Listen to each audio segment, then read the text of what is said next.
Hi, my name is Jasmine Neighbors, and I'm just here to give you a quick walkthrough of my first project in portfolio class. So, if we start with this quote, be agile, be successful. So, in the beginning of the month, I didn't really understand what it meant to be agile. So, I looked it up on Google, and the definition that I got off of there was to be able to move quickly and easily. So throughout the month, I kind of grasped the concept of how to be agile by doing different things in the classroom, and I learned that some of the things on being agile I already been doing this whole entire time, such as like reaching out to my instructor if I had any questions or if I needed clarity on a project that I was working on, or reaching out to my teammates and seeing what ideas they have and what they're doing, and if I needed help they would help me as well clarify and what needed to be done with the assignment and things upon that nature. So some of the topics that I covered, well, that we covered in class already was more on C sharp. We learned about version control. We learned about the waterfall and agile methodologies. We learned about reverse engineering, research and discovery. We went a bit more into on planning, the SWOT analysis. We learned what a story was, burn list, backlog, current log. But for this case, I'm just going to cover a few of these topics. So, if we go in, we're going to start talking about how we were being agile with version control. So, version control is the records made, the records changes. Ugh. So, version control is when you record changes to a file or a set of files that you created over time so that you can go back to a specific version later. So, it is saving and sharing your changes that you made. Like if you're working on a team, it's very helpful when working in project work with your team. It is something that keeps track of every change made in a specific database called your repository.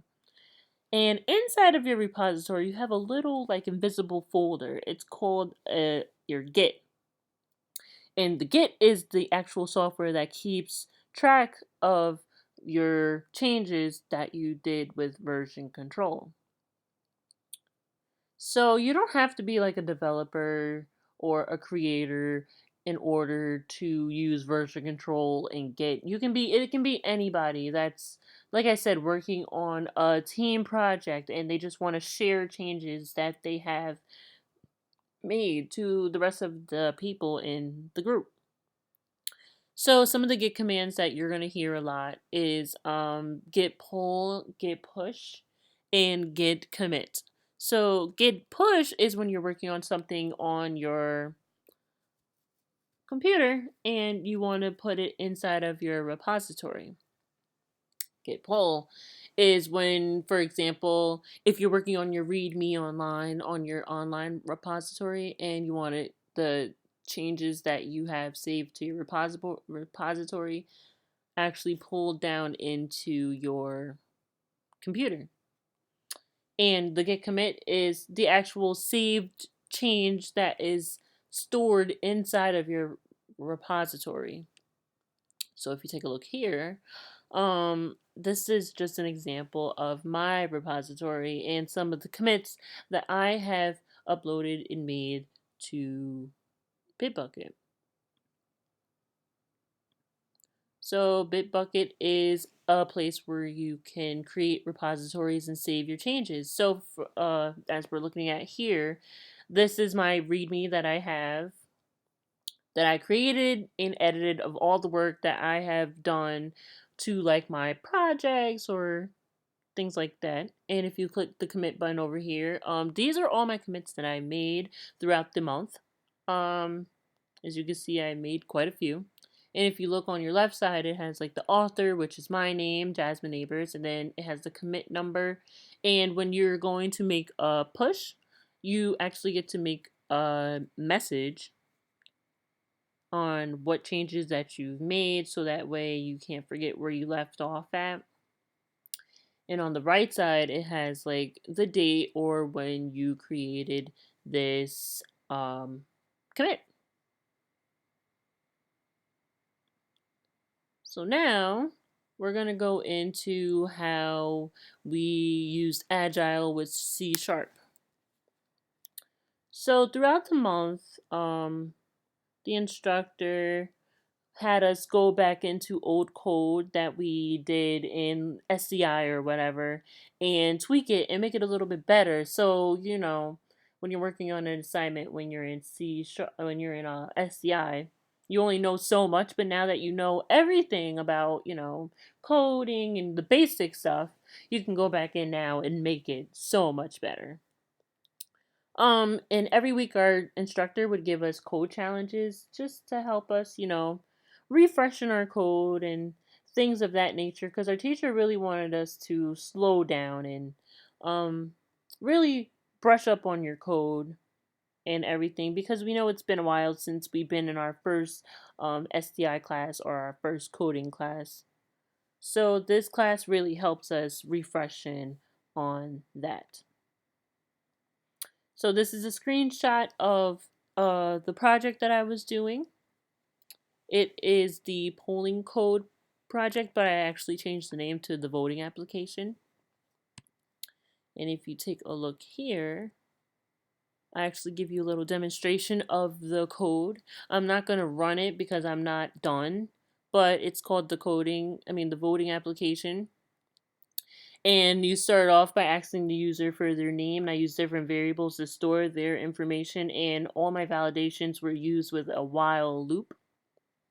And if you go through, I next ask the user if they're over 18, and I have them put in yes or no. And if yes, then they continue on with entering in more information, such as their date of birth. And I broke that down into like your birth year, your birthday, and your birth month. And down here, I actually used the daytime class and created a new variable called today. And I hard coded today's date, and then I made another variable called birthday within the daytime class, which I used the new variables that the user inputted, and after it was validated, I used those. Then I created a conditional. Oh yeah, then I created another variable to store the age, which I took the year from today. The today's date minus their birth date that they entered, and I made a conditional if the age is greater than or equal to 18, then they can continue on with what you see here with their phone number and their email. And if not, then they're immediately stopped and they do not get to continue on with the voting application. And hopefully, when I'm done with this, I'll be able to show you later a little bit more on what I was doing. So if we continue on here, we talk more about Agile. And Agile was a big thing, I feel like, that was discussed a lot in class.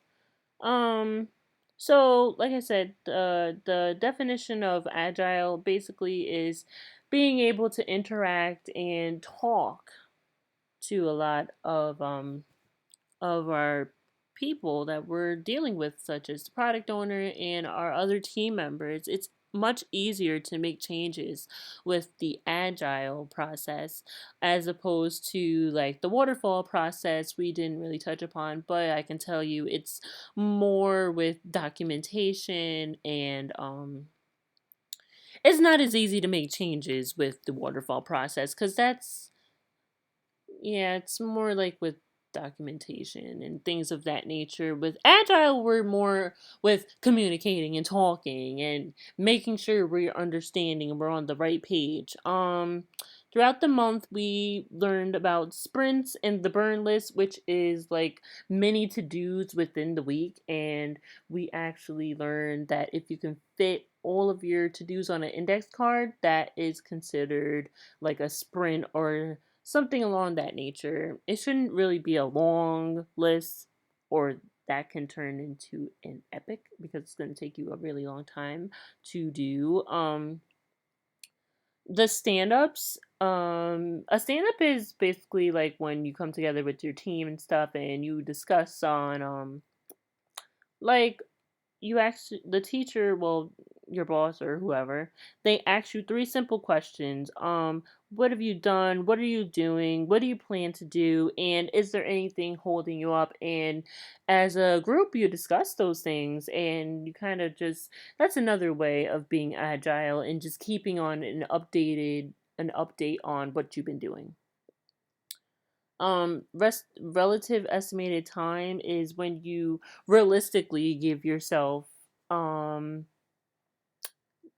like a time frame on how long you will get a project done. So you and your team can sit down, and if you're working on a big project, you guys can like discuss, oh, how long do you think this part of the project is going to get done, or this part of the project gets done. And some people even make up like little names for them, like if it's going to be short amount of time, it can be like small, medium amount of time, like a couple hours, couple days, it can be like medium, and then like a long time it can be like large or whatnot. And discovery is when you like whenever you find out anything, like say you're having a conversation with your boss and you hear something that you feel everybody on the team should know or your boss should know, you would put it in your discovery for everybody to see. And we have like a little discovery section on our FSO platform where we would put information that we feel was really helpful to the rest of the team. And throughout the month we did a lot of research and things along those nature. In here is just an example of one of the research papers that I done. I did the impact of version control, and we did it in APA format. So I have my title page, I have my header with the page numbers, and as you can see, these are not little one sentence paragraphs. They're very lengthy, and we use in-text citations. And we did lots of research to get these papers done. And at the end, you can see I have my reference paper and things as such. So that is basically what I learned in a nutshell. And I kind of wanted to end off my presentation with giving myself a stand up, like asking myself, what have I done throughout since I started coming to Full Sail? I really did learn a lot between coding and using logic such as truth tables and things of that nature. And I learned about giving good presentations and what else did I learn? I learned about designing apps so that way they can be better and easier for the user and things along that nature. What am I doing now? I just plan on, well, I am just going through my major now and still continuing to learn the major things that I have to learn for my major to become a great mobile developer. And what do I plan on doing next? After Full Sail, hopefully, I plan to either go work for a big um, company such as Apple or Android, or I was honestly thinking about starting up my own business and working with like the new companies that just came out and creating apps and developing for them. And that is what I learned throughout the month. I hope you guys enjoyed my presentation. Thank you.